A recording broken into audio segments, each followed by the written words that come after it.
400 வருடங்களுக்கு முன்னால கிபி 600 நபிகள் நாயகம்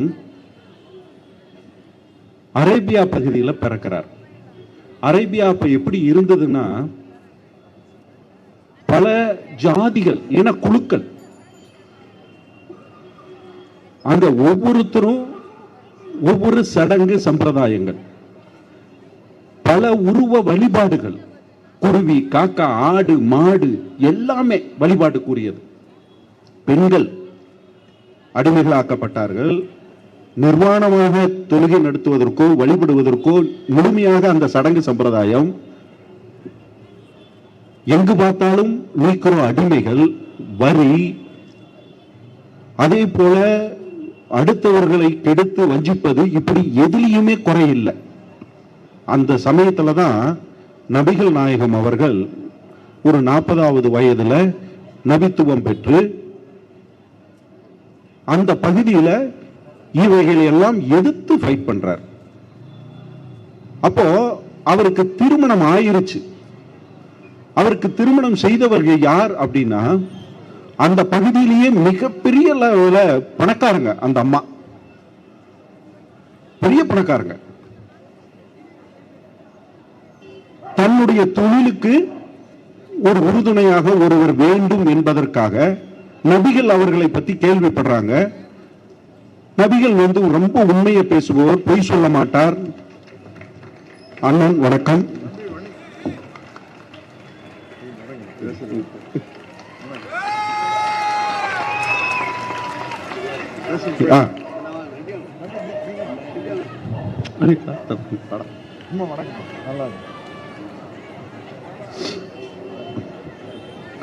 நபிகள் அவர்கள் பொய் சொல்ல மாட்டார், ரொம்ப நேர்மையானவர், வணிகத்திலையும் பணத்திலையும் ரொம்பவும் கண்ணியமானவர் அப்படின்னு சொல்லி அவரை பத்தி புகழ்ந்து சொல்றாங்க. உடனே அந்த அம்மையார் அவரை திருமணம் செய்து கொள்கிறார். அப்படி திருமணம் செய்து கொள்ளும் போது அவர்கள் மிகப்பெரிய பணக்காரர்கள். அந்த பெண்மணி பேர் கதிஜா அம்மையார். நபிகள் அவர்களை விட வயதில் மூத்தவர். இரண்டாவது திருமணம், முதல் திருமணத்தில் கணவர் இறந்து விட்டார், குழந்தைகள் இருக்கிறது, கணவர் இறந்து விட்டார். அவங்க துணிஞ்சு தன்னுடைய ஒரு நேர்மையான நபராக நபிகளை திருமணம் செய்து கொள்கிறார். அப்படி வந்து தொழிலுக்காக திருமணம் செய்து குடும்பத்தை காப்பாற்றணும்னு திருமணம் செய்த நபிகள் ஒரு காலகட்டத்தில் எனக்கு நபித்துவம் கிடைச்சிருச்சு, நான் இறை வழியாக செல்ல போறேன், இந்த மக்களுக்காக போராட போறேன் அப்படின்னு அவர் சொல்லும் போது உள்ளூரில் இருக்கக்கூடிய சொந்த பந்தங்கள் அனைவரும் எதிர்ப்பு தெரிவிக்கிறாங்க. ஆனா முதலில் நபிகள் அவர்களை புரிந்து கொண்டவர் கதீஜா அம்மையார். நபிகளுக்காக, அவருடைய நபித்துவத்துக்காக அனைத்தையும் இழந்தார். உண்மையை சொல்ல போனா அதுதான். தொழிலை இழந்தார், உள்ளூரில் ஏற்படுற எதிரிகளை சம்பாதித்துக் கொண்டார், அனைத்தையும் இழந்தார். ஆனால் நபிகள் இஸ்லாம் என்கின்ற ஒரு மதத்தை, மதம் அல்ல, ஒரு வழிபாட்டு ஒரு பார்வையை உருவாக்கும் போது அதை முதலில் பின்பற்றியவர் கதீஜா அம்மையார். அப்ப அந்த பெண்மணிக்கு எவ்வளவு நம்பிக்கையும் எவ்வளவு அந்த மனிதர் மேல, அவர் செயல்பாட்டு மேல, மக்கள் மேல அன்பு இருந்தால் இவ்வளவு இழப்புகளையும் தாங்கிக் கொள்ளக்கூடிய அளவிற்கு அந்த பெண்மணி எப்படி ஒரு மன ரீதியாக எப்படி இருந்திருப்பாரோ அதே மனநிலையைத்தான் நான் சகோதரி பௌசியா பான் அவர்களிடம் பார்க்கிறேன். இந்த கழகத்தின் மேல் ஒரு பிடிப்பு, ஒரு உண்மையான அந்த அன்பு. ராமநாதபுரம் இன்னைக்கு நாம இங்க எல்லாம் 1000 பேர் கூடி நிக்கிறோம் அப்படின்னம்னா இந்த 1000 பேர் இவ்வளவு செகண்ட்ல நம்ம கூடிடலாம். முகத்துக்கு முகம் நடந்து போகும்போது குறைஞ்சபட்சம் ஒரு 500 பேரை நம்ம பார்க்காம நடந்து போக முடியாது. ஆனா ராமநாதபுரம் அப்படி இல்லை. மொத்தமே கிராமத்துல 100 வீடு இருந்தா பெரிய விஷயம், ஒரு 400-500 வீடு இருந்தா பெரிய விஷயம், ஒரு பெரிய ஏரியா சேர்ந்து திருவிழாவில் சந்திச்சுக்கிட்டா, சந்தையில சந்திச்சுக்கிட்டா, அவ்வளவுதான். அப்ப அந்த இடத்துல, அந்த தனிமையில ஒரு முகநூலில் இருந்து கொண்டு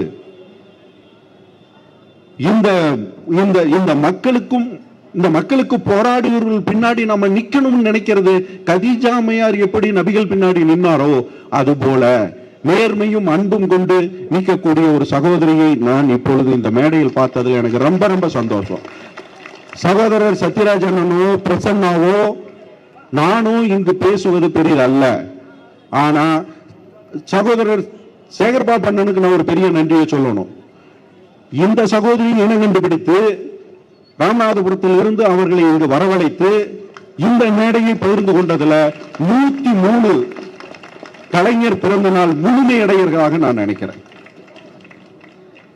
சரி, 103 அப்படின்னா என்ன? 103க்கு என்ன விசேஷம்? நியூமரலாஜில பார்த்தா 103 ஒண்ணுக்கு என்ன சொல்றாங்கன்னா தலைமைத்துவம், போராட்ட குணம், இதெல்லாம் ஒன்னுடைய குணாதிசயம். 0க்கான குணாதிசயம் நியூமரலாஜில மீட்டெடுப்பு, எதிர்காலத்துக்கான திட்டமிடல், இதெல்லாம் 0க்குள்ள வருது. 3 நியூமரலாஜில 3 அப்படின்னு வந்தா விழுந்து விட்டோம் என்று நினைக்காத, விழுந்தா எழுந்திருக்கணும். விழுந்தது என்பதனுடைய தத்துவமே எழுந்திருக்காமல் இருப்பதுதான் விழுந்ததுக்கான அடையாளம். எழுந்திருச்சிட்டீங்கன்னா விழுந்தது அனுபவமா மாறிடுது. நீங்க ஒரு சமீபத்தில் ஒரு திரைப்படத்தை நான் உங்களுக்கு நினைவூட்டுகிறேன். அந்த திரைப்படத்தில் ஒரு ஏலியன், அவர் ஒரு மிஷன், டெர்மினேட்டர் 2 நினைக்கிறேன், அர்னால்டு நடிச்ச படம். அதுல பாத்தீங்கன்னா ஏலியன் ஒரு மிஷனா வருவார். அவர் வில்லன், இன்னொருத்தர் மனித உருவில் இருப்பார். நீங்க அந்த மிஷின் உருவத்தில் இருக்கக்கூடிய அந்த ஏலியனை சுட்டாலும் சரி, நெருப்பில் வைத்து எரித்தாலும் சரி, ரோடுல வச்சு நீங்க டயர் வச்சு ஃபுல்லா ஏத்தி அதை கூழாக்கினாலும் சரி, அடுத்த செகண்ட் அது பக்கத்துல ஒன்னொன்னு ஓட்டி ஓட்டி ஓட்டி ஓட்டி ஓட்டி எழுந்திரிச்சு ஒடியாரும். நான் அதை என்னுடைய தனிப்பட்ட வாழ்க்கைக்கு அடிக்கடி நான் பயன்படுத்துற விஷுவல் அது. நான் எப்போதெல்லாம் என் மன ரீதியாகவோ தொழில் ரீதியாகவோ அல்லது நான் எதிர்பார்த்தது எங்கேயாவது தோல்வி அடையும் போது அடுத்த செகண்ட் நான் அந்த விஷுவல்ஸ் தான் மண்டை கொண்டு வருவேன். What next?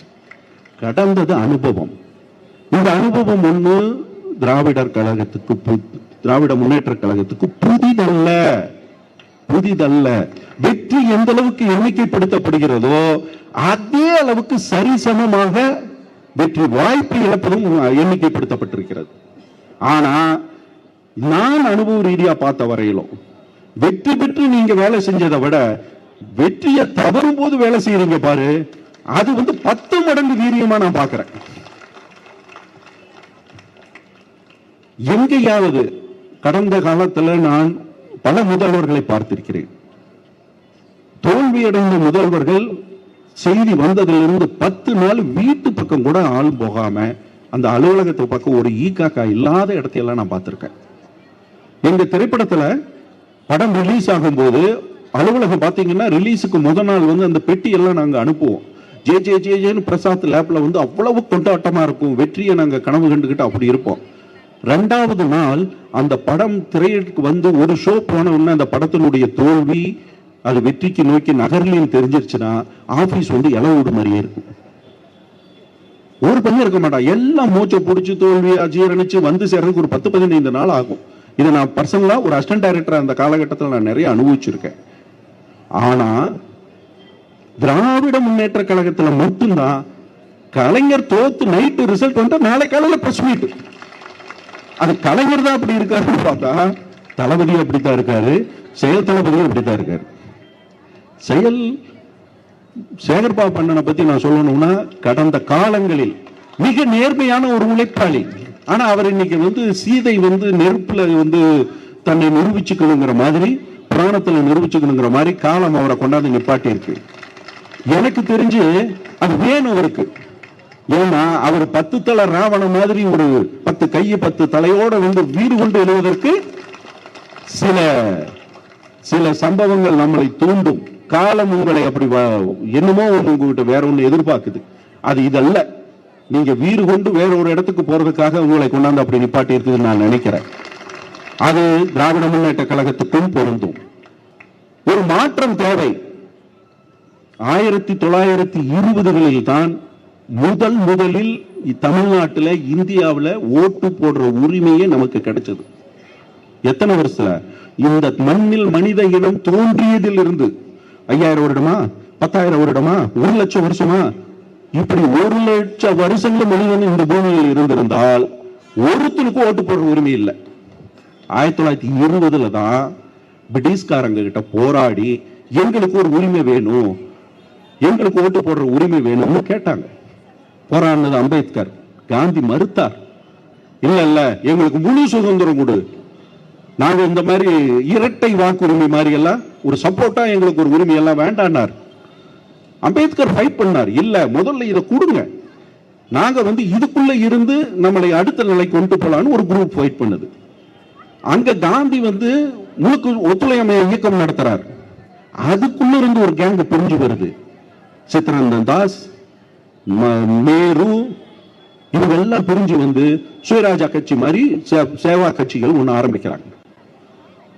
அந்த கட்சியும் இங்க பிராமணர்கள் அல்லாத சங்கம்னு ஒரு சங்கம் அமைப்பு. அந்த அமைப்பு என்ன, எலெக்ஷன் வந்த உடனே நீதி கட்சியா மாறுது. அது எலெக்ஷன்ல நீதி கட்சி நிக்குது. இந்த நேரு சார்ந்த இவங்க கட்சி நிக்குது, காங்கிரஸ் நிக்கல. அப்ப 1920களில் ஓட்டு போட்டவங்க எவ்வளவு பேர் தெரியுமா? சென்னை, ஆந்திரா, கர்நாடகா, மைசூர், ஒரிசா, வங்காளம் வரையிலும் இருக்கிறதுக்கு பேர் மெட்ராஸ் பிரசிடென்சி. கேரளாவில் இருந்து இப்படி ஒரு வால் அப்படி போகும். இது எல்லாம் சேர்ந்தது மெட்ராஸ் பிரசிடென்சி. இதுல மொத்தமே 4 கோடி பேர் இருந்தாங்க. 4 கோடி பேர்ல 1.5 லட்சம் பேர் தான் ஓட்டு போட்டிருக்காங்க. எப்போ 1920ல இவ்வளவு ஏரியாவிலையும் சேர்த்து 1.5 லட்சம் பேர் தான் ஓட்டு. அந்த 1.5 லட்சம் பேர்லயும் யாரெல்லாம் ஓட்டு போடலாம்? படிச்சிருக்கணும், ஐடியில் இருக்கும், ஐடி பணம் கட்டணும், நீ ஒரு பிசினஸ் பண்ணணும், இவ்வளவு கேட்டகரி இருக்கு. அவங்க தான் ஓட்டு போட முடியும். நீயும் உங்க அப்பாவோ தாத்தாவோ நானோ எங்க அப்பா தாத்தாவோ எல்லாம் ஓட்டு கிடையாது. இதெல்லாம் 1920 வரையில் இதுதான் நிலைமை. 20க்கு பிறகு 35 வருடம் 15 வருஷம் இதுதான் நிலைமை. இந்த 15 வருடத்துல நீதி கட்சிகள் இன்றைக்கு நம்மளுடைய திராவிட முன்னேற்ற கழகத்தினுடைய அடிப்படையான பில்லராக இருந்த நீதி கட்சி, அவங்க உருவாக்கி வைத்த அந்த அடித்தளங்கள், அந்த அடித்தளங்களை கொள்கையாக எடுத்துக்கொண்டு 1950க்கு பிறகு சுதந்திர இந்தியாவில் ஒரு சூழ்நிலையில் உருவாக்கப்பட்ட திராவிட முன்னேற்ற கழகம் அது நீதி கட்சியை தன்னுடைய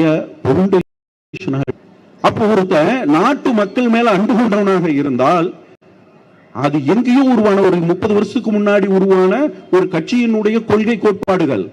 ஆனா இது இன்னும் இந்த மண்ணுக்கு தேவை, இன்னும் இது என் மக்களுக்கு தேவை என்று அன்னைக்கு திமுகவினுடைய தலைவர்கள் யாரு, அண்ணா நினைச்சாரு, கலைஞர் தொடர்ச்சியா வந்த கலைஞர் நினைச்சாரு.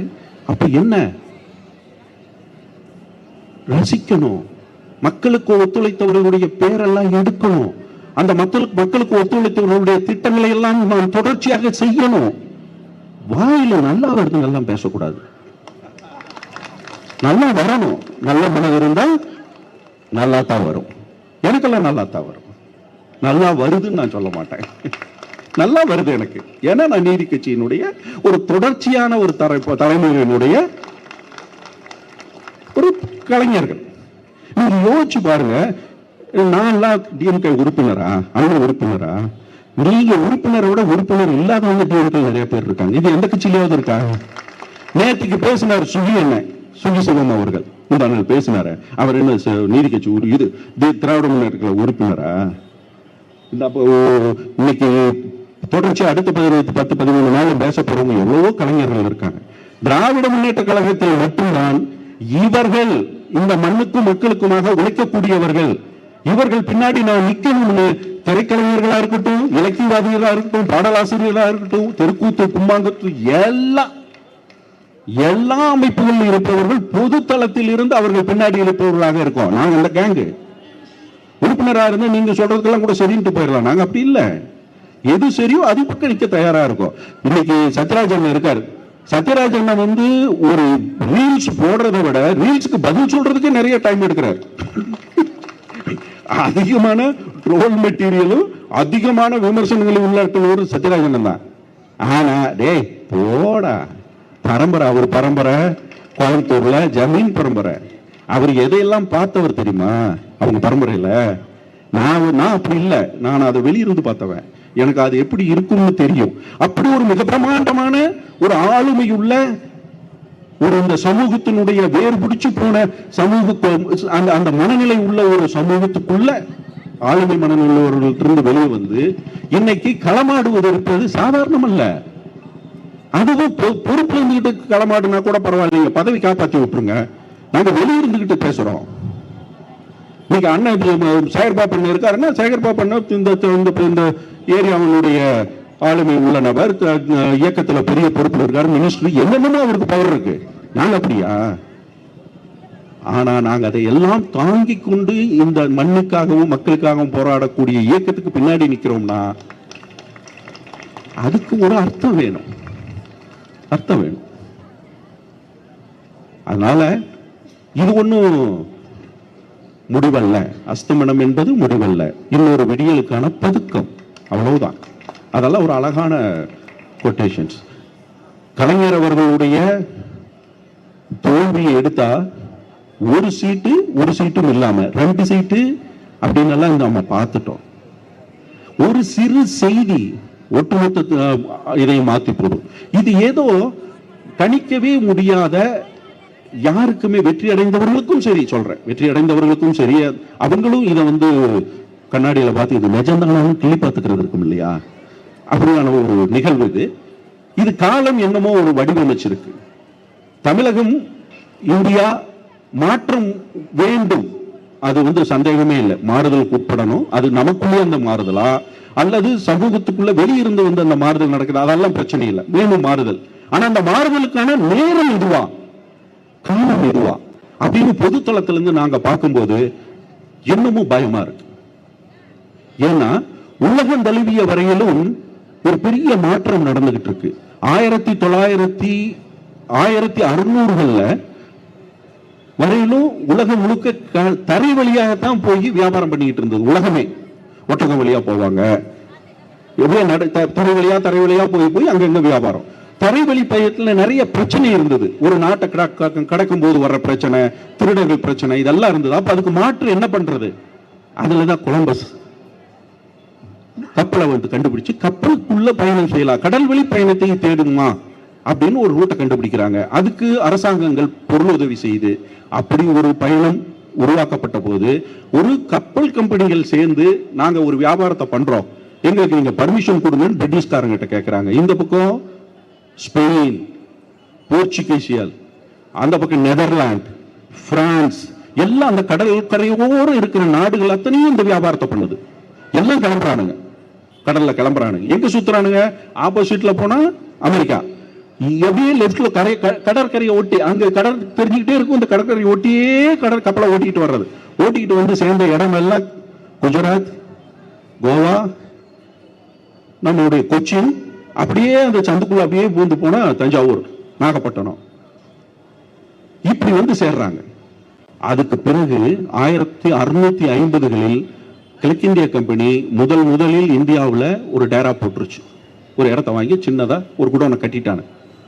1700கள் to 1750, 1700 to 1750ல கிழக்கிந்திய கம்பெனி முழுக்க ஆளுமைக்குள்ள வந்துருச்சு. அவன் நிலப்பகுதி முழுக்க அவன் கண்ட்ரோலுக்கு எடுத்துட்டு வந்துட்டான். 1850களில் கிழக்கிந்திய கம்பெனிக்குள்ள மிகப்பெரிய பிரச்சனை, அதுதான் சிப்பாய் கழகம் எல்லாம் 1850 நடந்தது. உடனே பிரிட்டிஷ் கவர்மெண்ட் என்ன பண்ணுச்சு? உலகம் முழுக்க இருக்கக்கூடிய அந்த கிழக்கிந்திய கம்பெனியுடைய இடங்களை பிரிட்டிஷ் கவர்மெண்டா மாத்திச்சு. 1950 சுதந்திர போராட்டம் ஆரம்பிச்சிருச்சு. 1950களில் இந்தியா சுதந்திரம் அடைஞ்சிருச்சு. இப்ப 2000, நம்ம 2050 நோக்கி நகர்ந்துகிட்டு இருக்கோம். இப்ப என்ன மாற்றம் நடக்க போகுது?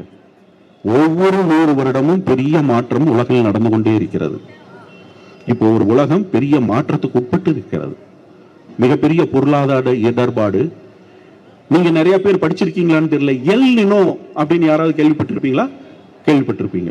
பாருங்க, 10 வருஷத்துக்கு ஒரு தடவை பசிபிக் ஓஷன்ல தண்ணிக்கடியில் இருக்கக்கூடிய தண்ணி சூடாகி மேல வந்து ஈரப்பதத்தை சுரண்டி ஒண்ணு ஒரு வருடத்துக்கான மழையை கொட்டி தீர்க்கும், இல்ல 10 வருஷத்துக்கான வெயில அடிச்சு கொள்ள போகுதா கொட்டி தீக்க போகுதான்னு தெரியல. ஐநா சபையிலிருந்து உலகம் முழுக்க இன்னைக்கு அதை சொல்லிட்டு இருக்காங்க, போராடிக்கிட்டு இருக்காங்க.